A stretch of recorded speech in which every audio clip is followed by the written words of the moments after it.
નમસ્તે, જય અંબે. વિદ્યાર્થી મિત્રો, આજે આપણે પ્રકરણ 3 ઉષ્મા વિશે શીખવાના છે કે ઉષ્માનું વહન કેવી રીતે થાય તેની એક પ્રવૃત્તિ છે. તે પ્રવૃત્તિ કરીને તમને આજે બતાવીશ.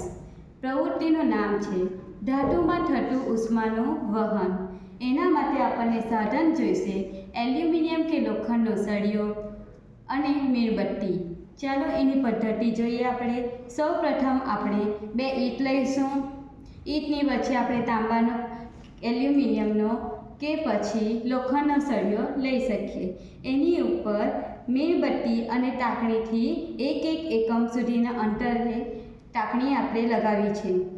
હવે આપણે મીણબત્તીને સળગાવીશું.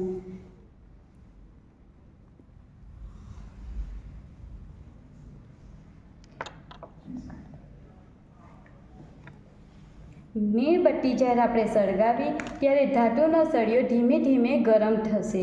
ગરમ થશે તો શું થશે કે એ ધીમે ધીમે એની જે મીણબત્તીના આપણા ટાંકણી લગાવી હતી તે પણ પીગળીને નીચે પડી જશે.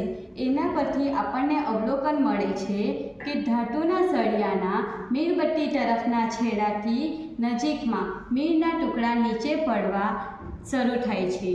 એનો નિર્ણય એ મળે છે કે ધાતુના સળિયામાં ઉષ્માનું વહન ગરમ છેડાથી શરૂ થાય બીજા છેડા સુધી જાય. જો આ અહીંયાથી ગરમ ધાતુનો સળિયો થયો અને ધીમે ધીમે બધી ટાંકણી નીચે પડવા લાગી, બીજા છેડા સુધી જશે. આમ ધાતુમાં ઉષ્માની વહનની રીતને ઉષ્માનું પ્રસરણ થાય છે.